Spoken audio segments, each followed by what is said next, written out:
We do know that those workers were out on the side of Augusta Road surveying a washout. I'm going to turn this camera around and show you guys the very active scene that is going on out here. They were diverting traffic, and I think still are to a certain extent. It looks like they might have one lane just beginning to open within, the last couple of minutes. And sped this way. Eventually that vehicle came to a stop right here where I'm standing. And if you look down here, you can still see the skid marks where the vehicle stopped. Now from here, the two suspects got out of the vehicle, fled into that wooded area. Huge trees. There's not one tree, but two trees right here. And those kids are so cute. There's no running out there unless you're those kids, and I love that. Here's what they think happened. The second stolen trailer was right behind this first trailer you see here, and if you look directly below you, you can see the tire tracks. In Columbia County, here's a live look at that scene. It just cleared not too long ago, so there's not a heavy police presence out there at this time. We're just about 3 hours from kickoff here in the Superdome. It's pretty quiet right now, but Clemson's pep band is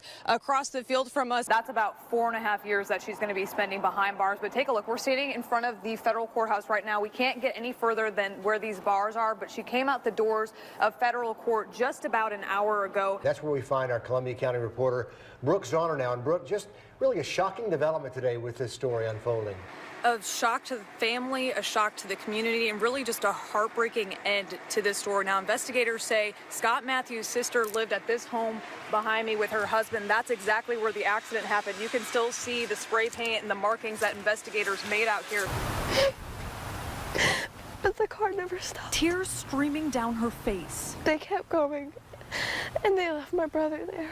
Catherine Hobson begged for answers. I want the person to be found, because I'm in the state of, I'm numb, but I am so angry. 10 days now since her brother, 24-year-old Scott Matthews, was allegedly struck by a hit-and-run driver. We heard the car hit him. We come around the corner to see my brother sliding from here to here. Georgia State Patrol says that was a cover-up. What the witness stated was inconsistent with the injuries to the body from the vehicle. From the beginning of the investigation, Trooper Baron Parnell says evidence was not adding up. There were no pieces of the vehicle left behind, only a blood stain on the road and practically no witnesses. The video surveillance that I got, basically, I didn't see any vehicles exiting that area during that time frame. That led investigators to believe maybe it was not a hit and run. It was inconsistent because the victim did not have bruising on his body. He had trauma to the back of his head. Now investigators say the story makes more sense. We were playing beer pong, having a good time. He was beating all of us in beer pong. Investigators say later that night, Catherine was moving her vehicle from a garage when her brother Scott jumped on the hood, startling her. Investigators say that's when she hit the brakes and Matthews fell off and hit his head on the pavement. They explained to us that they were afraid is the reason why they hid the truth. You might not expect a feed store to be smack dab in the middle of Evans, Georgia. Donnie Brown didn't either when he opened this store 4 decades ago. I had thought I had made a big mistake, and it was just country. But that's the way Evans was. And then all of a sudden, everybody followed me. That was 1979. Donnie followed in his father's footsteps, selling animal feed, and the transformation from then to now. That was the layout of the old store. Well, you'd hardly recognize it. It's changed so much over the years, and I've seen it change. Brown Feed and Seed made itself an identity, known as one of the first stores in Evans, and also the home of Big Boy's Pond. Big Boy, as in the resident gator. This is where Big Boy used to come up, right there, and everybody would feed him. Over the years, he's collected antiques. And we have a lot of signs. Some unique to Columbia County, even the original store sign that went up 40 years ago. That's a master's picture. I hate to let it go.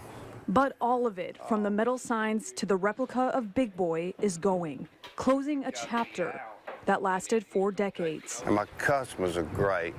They've all been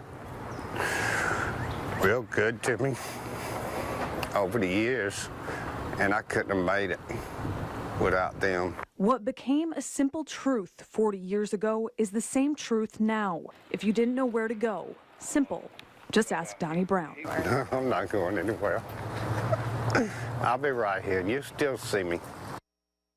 Less than 24 hours after a hit and run leaves 59-year-old Charles McDaniel dead, the suspect, 28-year-old George Pacheco, turned himself in. I would just say he was somewhat forthcoming. Traffic camera video shows Pacheco driving a white SUV at the intersection of Wrightsboro Road and Jimmy Dias Parkway around 6:32 that morning. Investigators believe that was moments before he hit and killed McDaniel. At 6:36 a.m., if you look closely, you can see the suspect's vehicle again, this time with a headlight out on the passenger side of the vehicle. Investigators believe this was after the hit and run. Since Pacheco turned himself in, investigators say there's no way of knowing how easily this case could have been solved if he had not. We had a real good idea of what we were looking for, and so, we'll never know, but we're glad it's over.